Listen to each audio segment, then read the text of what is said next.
This one is The Inner Life of Animals by Peter Wohlleben.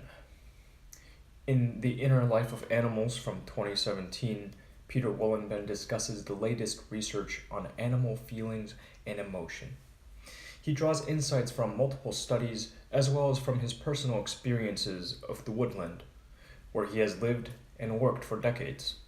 The book argues that animals' inner lives are really not so different from our own. What's in it for me? Discover the inner life of animals. Anyone who's ever caught his dog stealing a snack from the kitchen would guess that dogs are capable of feeling shame. Those big round eyes full of regret.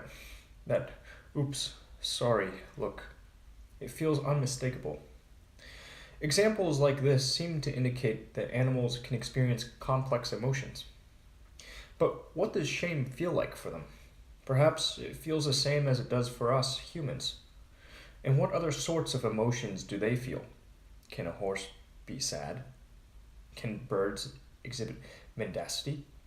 These are the kinds of questions addressed in the following. You'll discover just what makes animals tick, as Peter Wohlleben explains using scientific studies as well as his own experience. You'll also find out the contents of laboratory rats' dreams, why the author's rooster is a sly fox, and why no one does any research on water bears. Because they're tiny.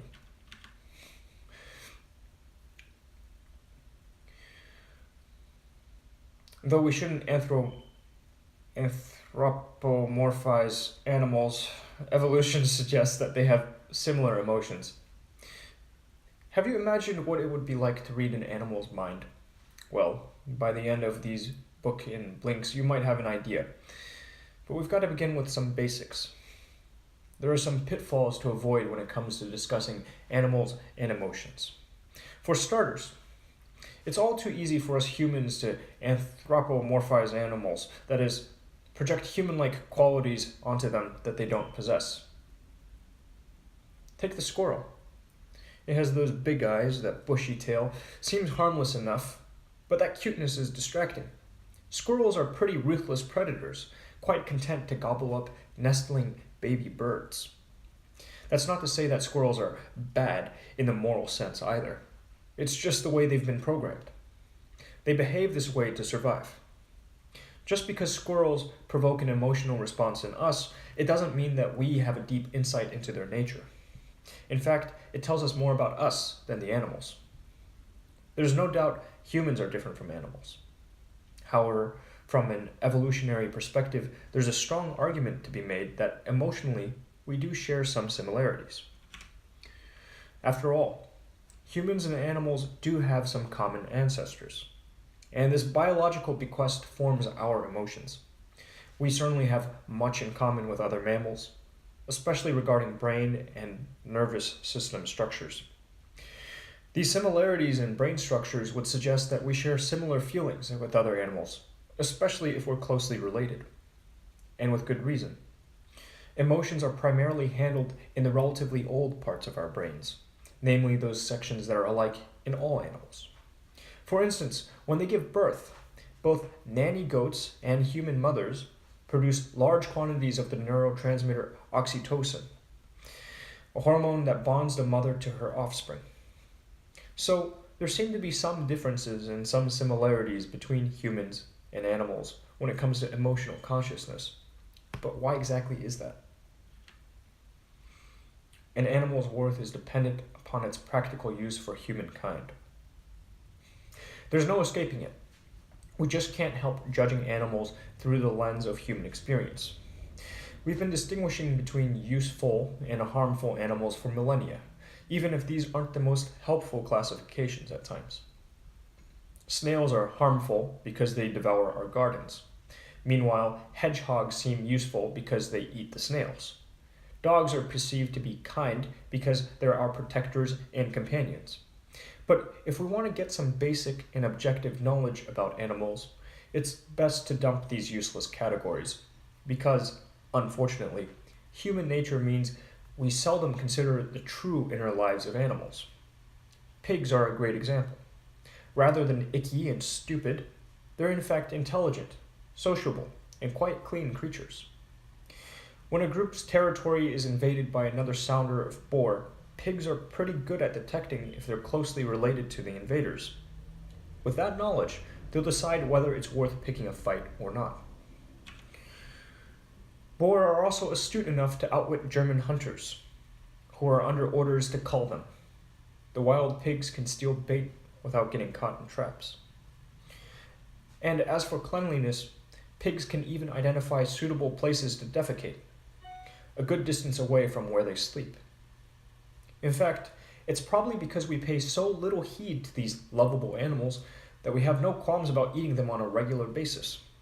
We don't want to know how intelligent the bacon on our plates had been in a previous incarnation. We've got to break the bias and realize there is no such thing as a good or bad animal. Some animals display their emotions openly, while others are a little harder to figure out. It's easy to sense the inner workings of some species, as we've been exposed to them a great deal over the course of human history.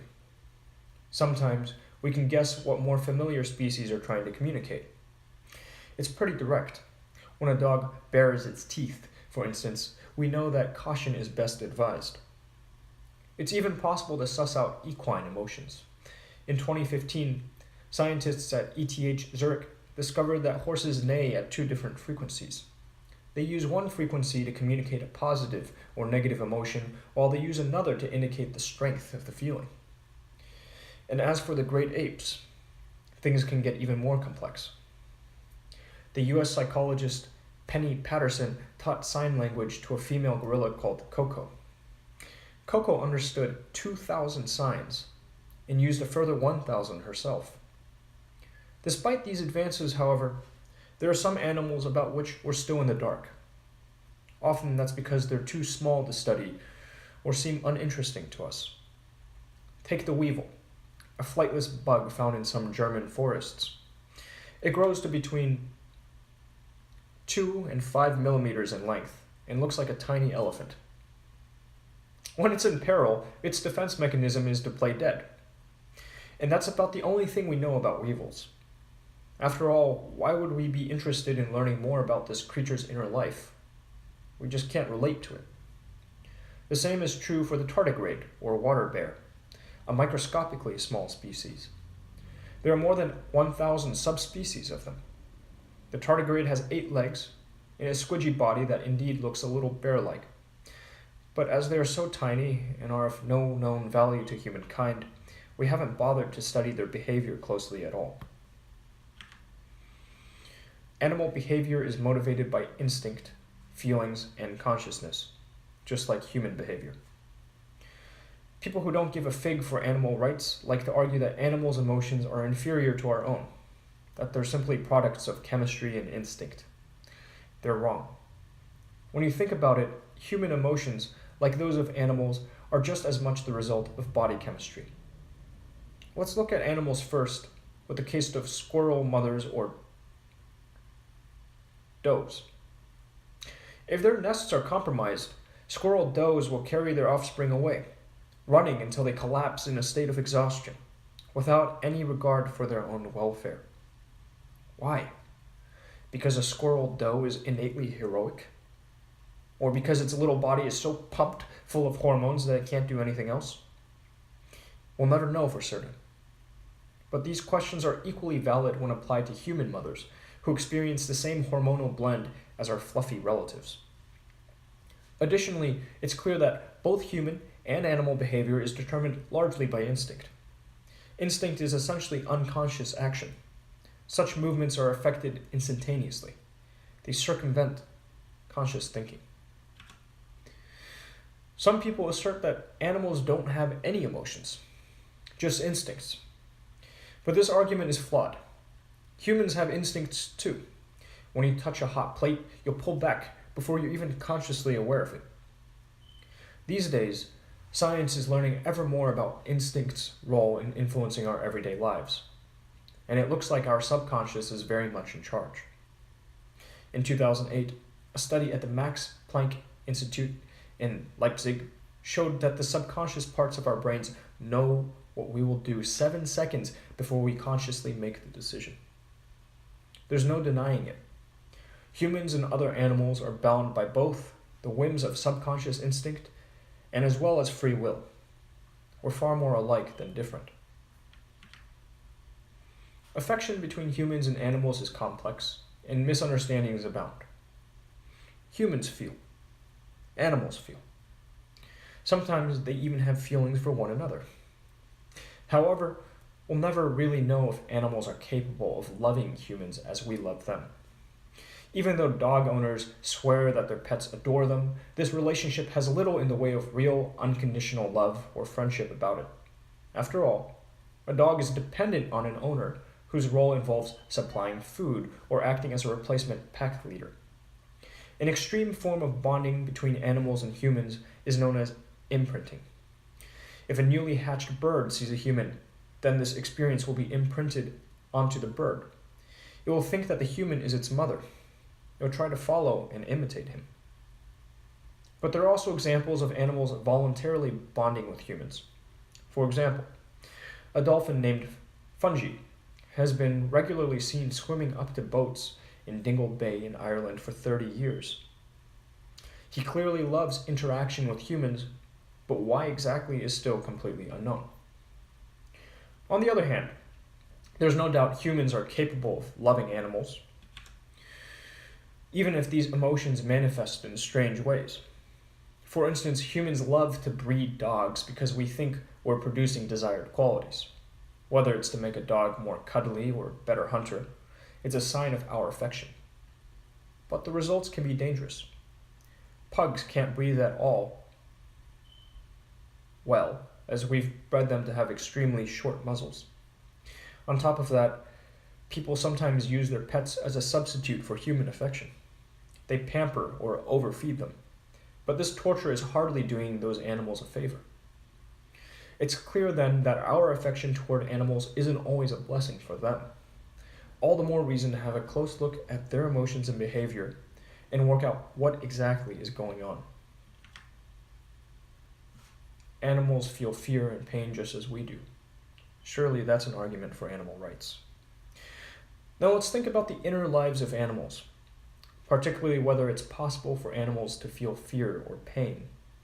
There's a lot of evidence to show that animals are pretty similar to us in that regard. The section in our brains in charge of emotions is the limbic system. This area of the brain is so old that it's common to most animals.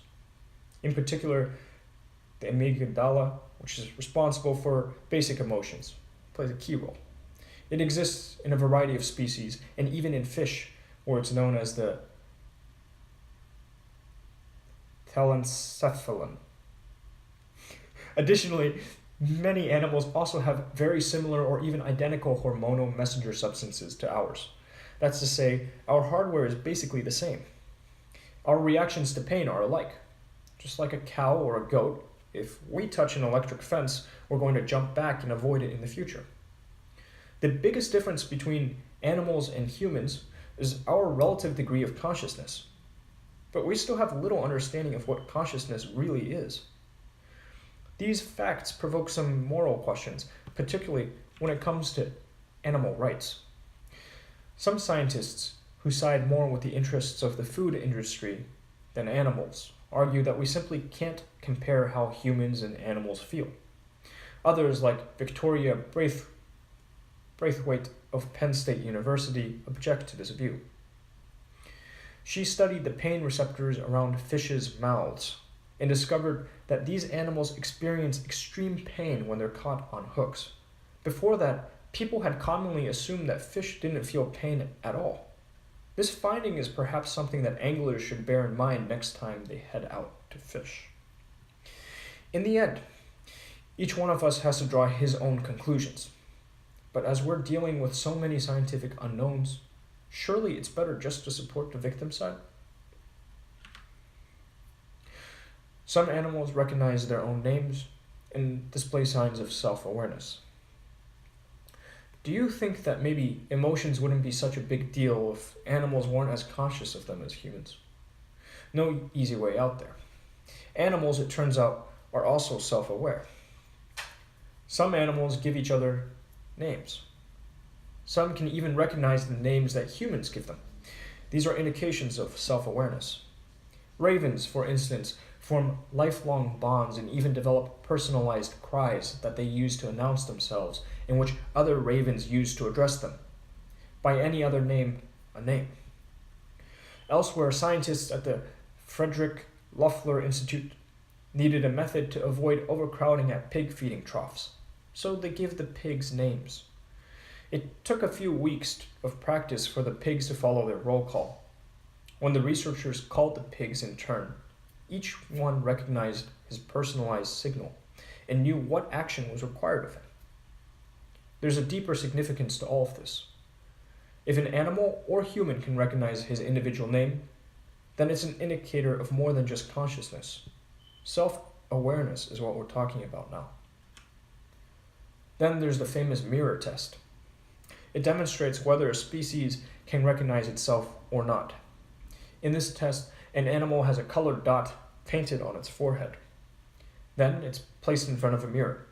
If the animal recognizes itself in the reflection, it should try to remove the dot from its forehead rather than from the mirror image. Great apes, dolphins, elephants, pigs, and some bird species have passed this test so far. That said, not passing this test is no proof of lack of self-awareness. After all, maybe Fido simply can't be bothered to remove it.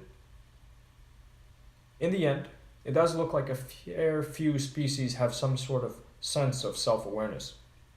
It's another reason to treat them with respect and decency. Social animals, just like humans, have social emotions. The way a species lives also affects the sorts of emotions it can feel. Simply put, some emotions can only be identified when a given species lives together in groups. Shame, for instance, can only really exist among animals that live in herds or packs. The author knows this from personal experience. If one of his 2 horses starts eating before it's been given the signal and is chastised for impatience, it will only look sheepish and give a little yawn if the other horse has witnessed this indiscretion.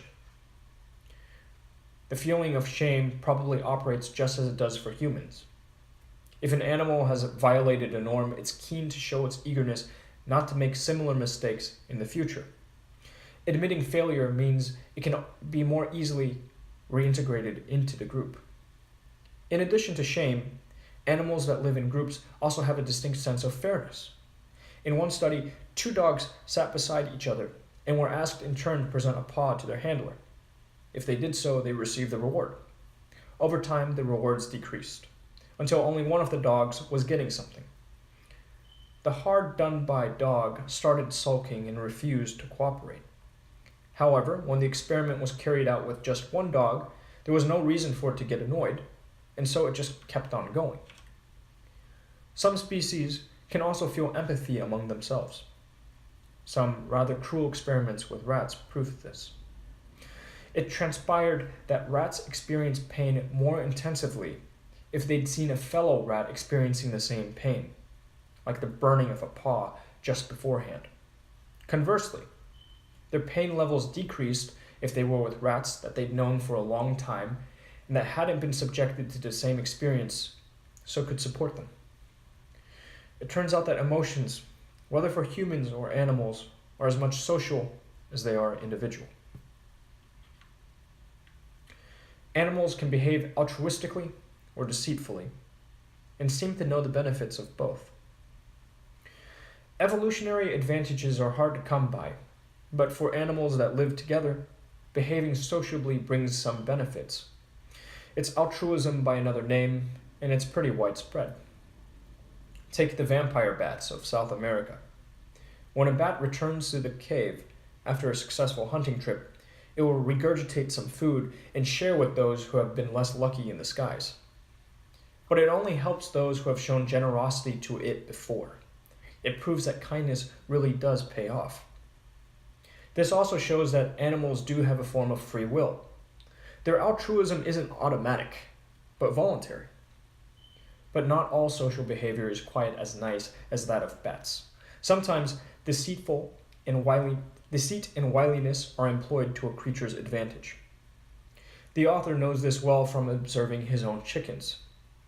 The rooster makes a special clucking sound when he finds a delicious tidbit, and the hens come bounding over. As he's a real gent, he leaves a treat for them. But there are occasions when he clucks, even if there's nothing to brag about. It's a useful way to start the mating process. Animal behavior can also be pretty complex when it comes to theft and protection of property. Come autumn, jaybirds bury acorns for the winter and spring, but if their supplies are depleted, they're not above pilfering from their neighbors' hoards. An experiment showed that jaybirds are well aware of what they're doing and take precautions to stop others doing the same to them. They were observed burying their acorns differently depending on whether or not they were alone. If they were surrounded by other birds, they preferred to dig on the noiseless, sandy side of the aviary. But if they were alone, it made no difference. They were just as content to hide their stash in a noisy pebble bed as in the sand. All animals sleep, and we think that some of them dream too. One feeling that we certainly do share with animals is tiredness, and they need sleep just as much as we do, even if the positions they sometimes nap in can get a bit weird. Chickens sleep standing on a perch. They don't fall because their claws grip the perch automatically and without any extra effort. Their leg muscles, which might be expected to move if they were dreaming, are just switched off. This means they can sleep soundly the whole night through with their heads tucked under their wings. Swifts can even sleep while flying, though this is not without risk. They ascend a few kilometers and then spiral downward, all while having a short nap. It's also been shown that some animals dream, just like humans. We dream in the rapid eye movement phase of sleep. Animals, too, experience REM sleep. Even the teensiest animals, fruit flies for instance, can be seen to twitch their legs while dozing. Although we can't be sure what they're dreaming about exactly, we do have a few clues. Researchers at MIT measured rats' brain waves twice over, once while the rats were stuck in a maze, then later while they were dreaming. The similarities were so great that the scientists had a fair idea which part of the maze the rats were dreaming about at a given time. Everybody who owns a cat or a dog knows they dream too. This was proved back in the 1960s. Scientists prepared the muscles of several cats in such a way that they didn't relax when the cats fell asleep. Incredibly, the cats began running around even though they were fast asleep. At times, they even hissed at imaginary enemies. It was a clear sign that the cats were living fun feline adventures in their dreams. Animals have souls, and they can often sense their deaths coming. One elusive question remains: do animals have souls? The author is convinced that they do. But before we get there, let's establish what we mean by soul. One dictionary defines a soul as the principle of life, feeling, thought, and action in humans. As we have seen, animals are indeed capable of feeling and sensing. But what about thinking? Well, we've seen ravens naming themselves and roosters tricking hens. So there's certainly some form of calculated intent somewhere. However, the same dictionary provides another definition, a religious one. It suggests the soul is also what remains after one dies and enters heaven. All in all, the author believes that if we're going to trust in evolutionary theory, we should also believe animals have souls. The question comes down to when people first began going to heaven. Was it 2,000 years ago? 4,000 years ago? Or was it by the appearance of the first Homo sapiens 200,000 years ago? In that case, who's to say that a hominid who lived 200,023 years ago didn't have a soul? If we believe in evolution, it's simply not possible to fix a point in history where we broke our bonds with earlier life forms. Evolution is a gradual process consisting of small changes spread over many generations. Therefore, if we claim that humans have a soul, it's impossible to say animals don't. And as for death itself, many species seem to see it coming and act sociably in spite of it. There's no scientific way of knowing if animals are afraid of death or have a sense that their lives will end soon, but some observations can give us a clue. Some herd animals, like goats or deer, separate themselves from the herd when they're about to die. This way, they don't endanger the herd by making it vulnerable to predators. Apparently, they can see death coming. However, nobody knows what happens to humans or animals once they die. But it's clear that animals lead their own fascinating, complex, and rich lives and are blessed, like humans, with sensory and spiritual souls. The final summary. The key message in this book. It's nearly impossible to look at animals' lives without indulging in a bit of anthropomorphizing. That's why some animals' emotions have been more closely studied than others. Despite patchy research to date, it's clear that some aspects of animals' inner lives are very similar to ours. They may even possess souls. Therefore, we should treat them with respect and decency, and not just exploit them without regard to their well-being. Suggested further reading, Animal Madness by Laurel Braitman. Animal Madness from 2014 is all about the emotional disorders from which animals suffer and the way these problems resemble psychiatric illnesses in humans. These blinks demonstrate how similar we are to our furry friends and how we can improve the mental well-being of all animals.